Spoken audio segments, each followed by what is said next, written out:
Hello guys! Ayan. Meron akong natanggap na balot, supot. Yan, ito'y mahalaga siguro kaya ganito ang pagkabalot, oh.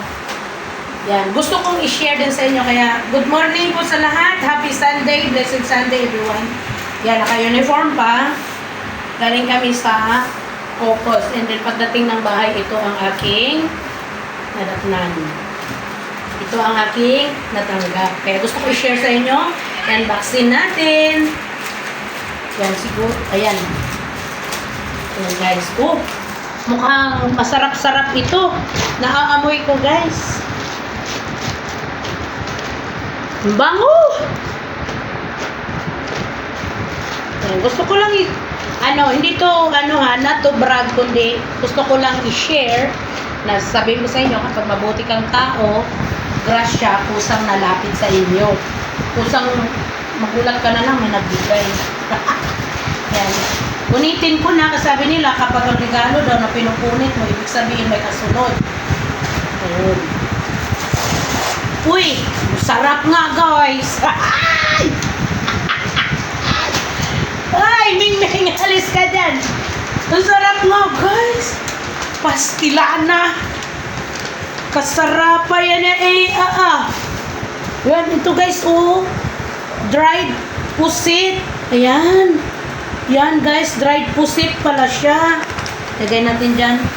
At ito naman guys, dried fish na wow, I love you. I love you. Ayan, I love you. Ano guys? Boneless na danggit. Ayan. Ang sarap. Yan, meron pa ito. Isa pa guys. Kalamihay. Murag madagdagan yung pagkataas ng BP ko. Kasi mapakain ako ng marami. O, ito pa. Pinakas ang tawag. Daing guys. O, diba? O, diba? Ano ulit? May gusto ulit ipahiwatig. Mahal kita. O, diba? Kalami, kasarap. Yan, maraming salamat sa nagbigay.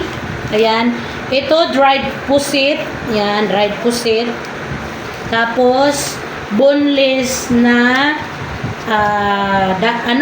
danggit. And then, daing na di ko alam kung anong klaseng isda to, mamahaling isda to eh. Yung kamag-anak siya ni Pampano. Yung tawag sa Bisaya tambasakan. Ayan, maraming salamat sa nagbigay. Maraming grasya. Thank you so much. God bless din sa'yo. Hindi mo ikaw nagpapakilala, pero ako po'y nagpapasalamat at ipinagpipray ko para din sa iyong healthy life. More blessings! Salamat!